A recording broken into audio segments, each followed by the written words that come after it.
বন্ধুরা এই শীতকালে মাত্র 2 টাকার কফির মধ্যে একটি জিনিস মিশিয়ে শুধু মুখে লাগিয়ে নাও। তোমরা দেখবে সঙ্গে সঙ্গে তোমাদের মুখ থেকে ট্যান কালো ভাব তুলে, কালো দাগ ছোপ তুলে ত্বক ফর্সা করে দেবে। বন্ধুরা হয়তো তোমরা দিনের বেলায় বেরিয়েছো বা বাড়িতে এসে দেখছো মুখটা রোদে পুড়ে ট্যান পড়ে গেছে, এরকম তো হয় তাই না? কালো হয়ে যায় মুখটা।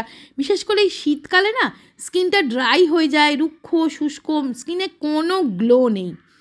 তো আজকে আমি তোমাদের খুব ভালো একটা ইনস্ট্যান্টলি ট্যান রিমুভিং, একটা গ্লোয়িং, ইনস্ট্যান্টলি তোমার ফেসটাকে গ্লোয়িং বানিয়ে দেবে এরকম একটা রেমেডি শেয়ার করছি। মাত্র 3টে জিনিস দিয়েই বাড়িতেই খুব সহজভাবে বানিয়ে ফেলতে পারবে। কফির সাথে জাস্ট 2-3টে জিনিস মিশিয়ে ইজিলি তোমরা এই ফেসিয়ালটা করে নিতে পারবে। এটা এতটাই ভালো এবং এফেক্টিভ যে যখনই লাগাবে এবং মাত্র 20-25 মিনিট পরে যখন তোমরা মুখটা মুছবে না, দেখবে পুরো মুখ থেকে কালচে ভাবটা তুলে দেবে, তার সাথে সাথে স্কিনকে খুব গ্লোয়িং করে দেবে, ট্যান তুলে দিয়ে টান টান করে দেবে। আর খুবই ভালো রেমেডি, সম্পূর্ণ ন্যাচারাল এবং এতটাই সেফ যে তোমরা বাচ্চাদেরকেও কিন্তু এটা লাগাতে পারবে। দেখো বাচ্চারাও তো সারাদিন স্কুলে যায়, ধুলোয় মাঠে খেলাধুলা করে, তাই বাচ্চাদেরও কিন্তু মুখে ট্যান পড়ে যাচ্ছে। তো তাদেরও ছুটির দিনে কিন্তু এটা লাগাতে পারো। শীতকালে কিন্তু এটা ভীষণই ভালো একটা রেমেডি, এতটাই ভালো 8 থেকে 80 সবাই কিন্তু এটা করতে পারবে। ঘরে থাকা মাত্র কয়েকটা জিনিস দিয়ে ইজিলি তোমরা মুখে ট্যান তুলে, দাগ ছোপ তুলে, সব রকমের স্কিনে কিন্তু এটা চলে। ড্রাই স্কিন, অয়েলি স্কিন, সমস্ত স্কিনে কিন্তু এই রেমেডিটা ট্রাই করতে পারবে আর মুখ থেকে দাগ ছোপ উঠিয়ে ফেলতে পারবে। তো চলো দেখে নিই কীভাবে ইজিলি বাড়িতে বসেই আমরা সুন্দর একটা ফেসিয়াল করে নিতে পারি। তো বন্ধুরা সবার প্রথমে আমাদের লাগবে একটি আলু। আলুটাকে ভালো করে ধুয়ে খোসা ছাড়িয়ে নিতে হবে। আলুর মধ্যে থাকে ন্যাচারাল ব্লিচিং প্রপার্টিজ, যেটা আমাদের ত্বক থেকে ট্যান তুলে দিতে, কালো দাগ তুলে দিতে ভীষণ পরিমাণ সাহায্য করে। এমনকি পোড়ার দাগ পর্যন্ত আলু খুবই সহজে উঠিয়ে দিতে পারে। আলুর মধ্যে না ত্বককে ফর্সা করার একটা এবং দাগ ছোপ উঠিয়ে দেওয়ার একটা দারুণ পাওয়ারফুল ক্ষমতা থাকে। তো দেখো আলুটা এইভাবে টুকরো করে কেটে আমি মিক্সার গ্রাইন্ডারে ব্লেন্ড করে নেব, মানে মিক্স করে নেব। আলুর জুসটা আমার চাই। তোমরা এমনি ছেঁচেও নিতে পারো বা ওই গ্রেটার দিয়ে বা কুড়ুনি দিয়ে কুড়েও নিতে পারো, কিন্তু আমি এটা মিক্সার গ্রাইন্ডারে করে নিচ্ছি, তাহলে খুব ভালোভাবে মিহি পেস্ট তৈরি হয়। আর এটা আমি করছি দেখো এই আগারোর এই মিক্সার গ্রাইন্ডারটাতে। এটা একটা আগারোর প্লাস্টিক জার মিক্সার গ্রাইন্ডার, ভীষণ ভালো, চট করে হয়ে যায়, একদম হ্যান্ডি। তুমি যেখানে ইচ্ছে সেখানেই করে নিতে পারবে। এটাতে 2টো জার দেয় দেখো, আর এটা খুব ভালোভাবে কিন্তু মিক্স করে দেয়। স্টেনলেস স্টিলের ব্লেড থাকে, পাওয়ারফুল আছে, কিন্তু খুব স্লিক, খুব স্মার্ট লুক। কিচেনের একটুখানি জায়গায় কিন্তু নেয়, বা যেখানে সেখানেই তুমি মানে যেখানেই স্কিন কেয়ার করছো সেখানেই নিয়ে গিয়ে কিন্তু তোমরা এইটা মিক্সিটা ইউজ করতে পারবে। অনেক রকম মিক্সিং করতে লাগে তো আমাদের স্কিন কেয়ারের জন্যে।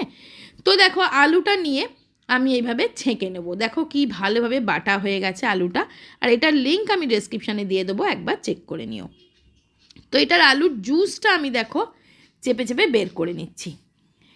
এবার দেখো এই আলুর জুসে দেখো তলায় যে স্টার্চটা আছে না, ওই আলুর ওই স্টার্চটা কিন্তু ভীষণ উপকারী। এবার দেখো এই আলুর জুসটার থেকে 2 চামচ জুস আমি সরিয়ে রাখলাম, ওটা কি করব পরে বলছি। তারপরে দেখো আমি দিচ্ছি একটু লেবুর রস। এই লেবুর রসটা দিলে কি হবে, আলুটা কিন্তু কালো হবে না। এবার আমি এখানে 1 চামচ চিনি নেব। দেখো আমি 1 চামচ চিনি মিশিয়ে ভালো করে গুলে নিতে হবে। চিনির মধ্যে যে গ্লাইকোলিক অ্যাসিড থাকে, এই গ্লাইকোলিক অ্যাসিড আমাদের ত্বকের কালো দাগ ছোপ উঠিয়ে দিতে সাহায্য করে। তো এখানে চিনি নিয়েছি 1 চামচ। এবার আমরা চিনির মধ্যে ভালো করে কিন্তু চিনিটাকে আগে গুলে নেব। দেখো এই ততক্ষণই গুলে নেবে যতক্ষণ না চিনিটা একটু গলে যায়, ঠিক আছে? সম্পূর্ণ চিনিটা যেন গলে যাওয়া অবধি একটু ভালো করে মিশিয়ে নেবে। এবার এর সাথে দেবে 1 চুটকি কস্তুরি হলুদ। আমি এখানে কস্তুরি হলুদ ইউজ করছি, তোমরা যদি রান্নার হলুদ দিতে চাও একদম সামান্য 1 চুটকি দেবে। এবার এর সাথে মিক্স করতে হবে, নয় নারকেল তেল দিতে পারো অথবা গ্লিসারিন। তো আমি দেখো 3 থেকে 4 ফোঁটা দিয়ে দিলাম গ্লিসারিন। এবার এর মধ্যে আরেকটা জিনিস আমি মিক্স করব। তো দেখো এর মধ্যে এবার দেবো আমি একটা ছোট 2 টাকা পাতা একটা কফি, 1 চামচ মতন কফি দিয়ে দেবো। কফির মধ্যে যে ক্যাফিন থাকে সেটা আমাদের স্কিন থেকে না ট্যানিংটা তুলে দিতে ভীষণভাবে হেল্প করে।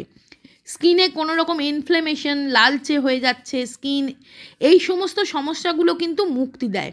কফির মধ্যে অ্যান্টি এজিং প্রপার্টিস থাকে, ফলে কুঁচকে যাওয়া, বুড়িয়ে যাওয়া ত্বক কিন্তু, যে রিঙ্কেলের সমস্যা, এগুলো কিন্তু দূর করে দেয়। এবার এই চিনি, কফি সমস্ত কিছু দিয়ে না ভালো করে মেশাবে এই আলুর রসটা।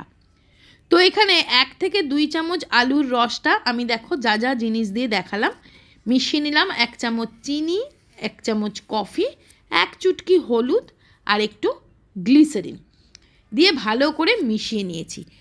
এটাকে তোমরা ফ্রিজে রেখে 3 থেকে 4 দিন ব্যবহার করতে পারবে। তো এটা বেশি করে তৈরি করেও রেখে দিতে পারো, 3-4 দিন টানা এটা লাগাতে পারো। 3-4 দিন টানা যদি এইভাবে লাগাও তো তোমরা দেখবে মুখ থেকে কালো দাগ ছোপগুলো কীভাবে উঠে যাচ্ছে আর মুখে বেশ ফর্সা একটা উজ্জ্বলতা চলে আসছে। তো দেখো রেমেডি আমার তো তৈরি হয়ে গেছে। এবার যে ওই আলুর রসটা আমি সরিয়ে রেখেছিলাম ওটা একটু তুলো দিয়ে ভালো করে মুখটা আমি পরিষ্কার করছি। এটা কিন্তু ভীষণ ভালো একটা ক্লিনজার। মুখে যদি শুধু আলুর রস দিয়ে মুখ পরিষ্কার করলেও কিন্তু মুখের দাগ ছোপ, কালচে ভাব চলে যায়। এবার দেখো একটা ব্রাশের সাহায্যে বা তুলোর সাহায্যেও করতে পারো, এই রেমেডিটা সম্পূর্ণ মুখে লাগিয়ে দেবে। আর একটা কথা বলি বন্ধুরা, তোমাদের চোখের তলায় যদি কালি বা ফোলা ভাব থাকে, তোমরা অনেকেই আমাকে কমেন্টস করছো দিদি চোখের তলার কালো ভাব, ফোলা ভাব কি করে যাবে। চোখের তলার কালি কিন্তু ভীষণ ভালোভাবে এই রেমেডিটাতে রিমুভ হয়ে যাবে। তো দেখো এটা আমি কিন্তু চোখের তলায়, চোখের পাতাতেও লাগাতে পারো। কফি আর আলু এই দুটোই কিন্তু চোখের কালি, চোখের পাফিনেস খুব তাড়াতাড়ি তুলে দিতে পারে। কফি অ্যান্টি এজিংয়ের কাজ করে, মানে স্কিন যদি কুঁচকে থাকে, স্কিন যদি রিঙ্কেল, ফাইন লাইন্স আসা শুরু করে দেয়, সেগুলোও কিন্তু দূর করে এই কফি। আর আমাদের গলাতেও দেখবে অনেক সময় ভাঁজ পড়ে যায়, গলাতেও কালো ছোপ পড়ে যায়, তো গলাতেও লাগিয়ে নিতে পারো। এবার অন্তত 20 মিনিট মুখে রাখার পর দেখো আমি একটা টিস্যু দিয়ে মুখটা মুছে নিচ্ছি। ভিজে টাওয়েল দিয়ে মুখটা ফার্স্ট মুছে নিতে হবে, তারপরে মুখটা জল দিয়ে ধুয়ে আসতে হবে। এটা খুব সুন্দরভাবে মুখটাকে পরিষ্কার করে দেয় এবং খুব ভালোভাবে না দাগ ছোপ, ট্যানটাকে উঠিয়ে দেয়। দেখো প্রত্যেক দিনই কিন্তু আমাদের স্কিনে সূর্যের তাপে ট্যান পড়ে যায়, ধুলো, ময়লা, তেলতেলে ভাব হয়, স্কিনটা ড্রাই হয়, রুক্ষ শুষ্ক হয়। তো এর মধ্যে কিন্তু আমি নারকেল তেল বা গ্লিসারিন দিয়েছি, যেটা কিন্তু তোমার স্কিনকে ড্যামেজ হতে দেবে না, স্কিনকে ফাটতে দেবে না, নরম কোমল রাখবে। এটা যদি এইভাবে সপ্তাহে 3 দিন করে এই রেমেডিটা আমরা ইউজ করতে পারি না, তাহলে তোমরা দেখবে এই যে স্কিনটা ড্যামেজ হয়ে যাচ্ছে, স্কিনের মধ্যে গ্লো নেই, চমক নেই, সেটা কিন্তু আস্তে আস্তে ফিরে আসবে। তো দেখো মুখটা আমি ধুয়ে চলে এসেছি, আমার মুখটা কতটা পরিষ্কার ক্লিন হয়ে গেছে। এগুলো আমি নিয়মিত করি বলে আমার ফেসে কিন্তু কোনো দাগ ছোপ নেই। তোমরাও যদি নিয়ম করে একটু মেনটেন করো, দেখবে মুখটা অনেক পরিষ্কার হয়ে যাবে, দাগ ছোপ উঠে যাবে, স্কিনের মধ্যে একটা গ্লো চলে আসবে। এবার একটু গোলাপ জল লাগিয়ে নিচ্ছি স্কিনটা জাস্ট টোনিং করার জন্যে। তারপরে তোমরা যে কোনো তোমাদের পছন্দ মতন ময়েশ্চারাইজার বলো, সিরাম বলো, যেটা তোমার ইউজ করতে ভালো লাগে সেটাই লাগিয়ে নেবে। দেখো এইভাবে একটু ট্যাপ ট্যাপ করে যখনই ময়েশ্চারাইজার লাগাবে বা টোনার লাগাবে, স্কিনকে একটু এক্সফোলিয়েট করবে। তার ফলে কী হবে, ব্লাড সার্কুলেশন বাড়বে, স্কিনটা ভেতর থেকে গ্লোয়িং হবে। তো আমি দেখো এখানে নিভিয়া সফট ক্রিমটা লাগিয়ে নিচ্ছি। তোমরা যে কোনো ক্রিম, যে কোনো ময়েশ্চারাইজার লাগিয়ে নিতে পারো, দেখবে দুর্দান্ত রেজাল্ট পাবে। বন্ধুরা ভিডিওটা ভালো লাগলে একটা লাইক দিয়ে দিও, শেয়ার করো, কমেন্টস করে জানিও কেমন লাগলো, আর চ্যানেলটা সাবস্ক্রাইব করে দিও। আজকের মতন বাই বাই।